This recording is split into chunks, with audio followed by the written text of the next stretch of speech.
You're very strong. That's all I have to say. And Oh, you know that all of us really admire you for showing up in the way you show up. And just to like set context, both of your kids, Zora and Zorawar, yes.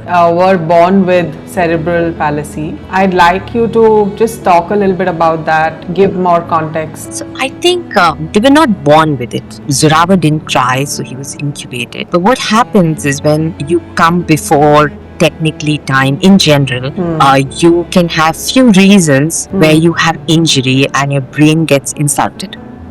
And the injuries can be from mild to profound, which is from grade 1 to grade 4. So Zora for everything was grade 1 and Zorawar for everything was grade 3. And anything and everything hit Zorawar most, Zora, but it was thankfully in a milder way. But Zorawar did hit hard on most things. On week 2 of their birth, which is technically that they would be like 28th week, they had lack of oxygen. Like the lungs were not strong enough. There's something called PDA and PDA, which wasn't built yet in their body, which did not allow the right oxygenation to go to the brain.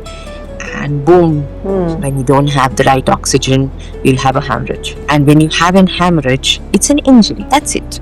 Okay. And that injury, when caused in this form, which is a preterm, is technically lands up into CP. So when the injuries are of 4 levels, from grade 1 to grade 4, so when it is mild, the insult to the brain is of that level. And depending upon where the insult happens, you land up with a motor cortex. So your motor cortex generally gets injured in CP, which is, the brain has cognitive functions and motor functions. So the motor functions get challenged in cerebral palsy. And motor function, which people unfortunately don't understand, but breathing to swallowing to eyelid to doing this to raising your hands. Motor doesn't mean only walking.